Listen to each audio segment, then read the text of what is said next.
شنو الأشياء اللي ممكن تسوينها عشان تتفادين في إن البيرن اوت أو الستريس يتطور ويوصل لمرحلة المرض النفسي؟ أوكي، فخلينا نبدأ أول شيء بالستريس. الستريس مثل ما ذكرنا له علاقة في مسؤوليات معينة أو ضغوطات معينة موجودة عندنا كلنا بحياتنا، بس ساعات بأوقات ممكن تتراكم وتصير أكثر من الإنسان يقدر يتحملها. فإحنا دائما ننصح في إن أول شيء تعيدين حساباتك وتشوفين الأولويات وتشوفين الأشياء اللي مو لازم أنت تسوينها بنفسك، فممكن تعطينها غيرك يساعدونك، وهذا ما تعتبر لا ضعف ولا شيء، لأنه بالعكس الإنسان اللي يطلب المساعدة راح يقدر ينتج وبنفس الوقت يخلص الشيء اللي يبيه بدون ما يتعطل وبدون ما هو يحس بالضغط النفسي عليه.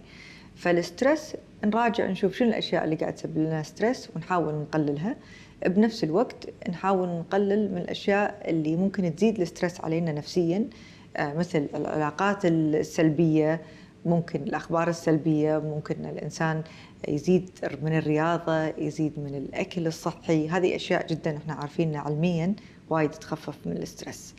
خلني حق البيرن اوت. البيرن اوت هني وصلنا لمرحلة اللي لا ما لها علاقة بس في مواضيع معينة أو مسؤوليات معينة. أول ما تخلص الإنسان بيرتاح، الإنسان يحس إنه أصلا ما عنده الخلق إنه ينجز هذه الأشياء. ففي 3 أشياء تساعد إن الإنسان ينتبه ويعالج البيرن اوت. أول شيء هم 3 R's بالإنجليزي. أول شيء recognize، 2 reverse، 3 resilience. أوكي، شنو يعني recognize؟ أول شيء إن الإنسان يعرف ويعترف إنه عنده هذه الأعراض وإن هذه مشكلة، فلازم ينتبه حق نفسه ويحس إنه في شيء غير طبيعي.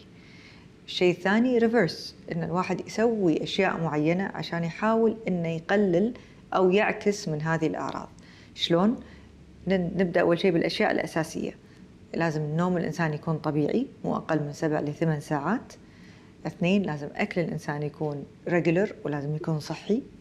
3 الرياضة جدا جدا شيء مهم بحياة الإنسان، لازم ما يهملها، لأن تقلل من هرمون الكورتيزول وبنفس الوقت تزيد من هرمون السيروتونين اللي هو هرمون السعادة والمتعة. فالرياضة شيء جدا مهم. 4 أن الإنسان لازم يلجأ للناس اللي يحس أن هم دعم وسبورت حقه بشكل إيجابي. كل ما الشخص انعزل كل ما زادت عنده هذه الأعراض. بالعكس التواصل الاجتماعي مع الناس اللي يفهمونه، ومو شرط ناس يحلون مشكلته، مجرد أنه يقعد ويكلمهم ويفضفض لهم، أنه يسمعون له، هذا شيء جدا جدا إيجابي.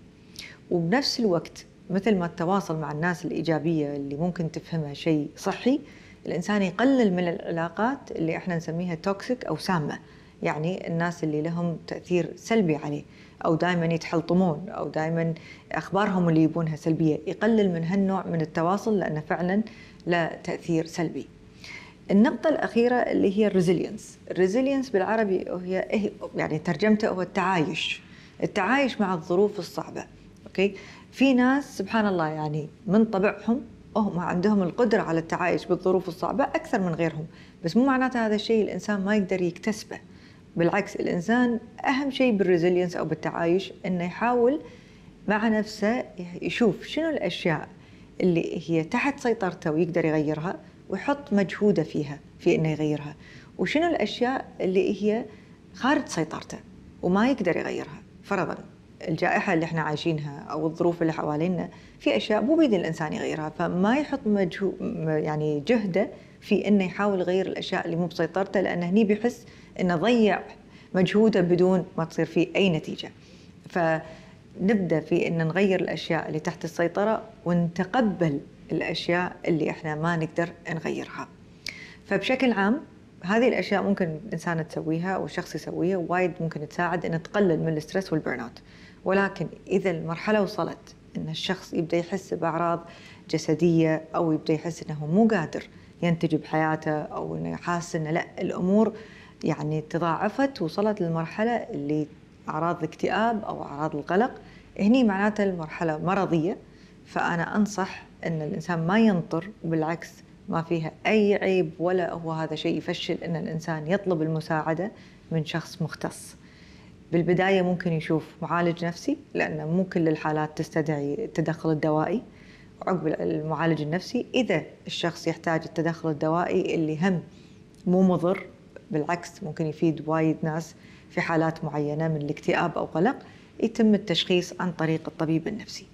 فنصيحتي إن أول شيء إحنا نوقف مع نفسنا، والإنسان يكون وايد واعي حق الأعراض اللي يمر فيها أو التغييرات اللي يمر فيها، ما يهملها ولا يربط هذا الشيء في ضعف شخصية ولا قلة إيمان، ولا يربطها في إن أنا ماني قادر أتحمل غيري قادر. الموضوع مو مقارنة، كل شخص عنده قدرة تحمل وكل شخص عنده قابلية أكثر من غيره.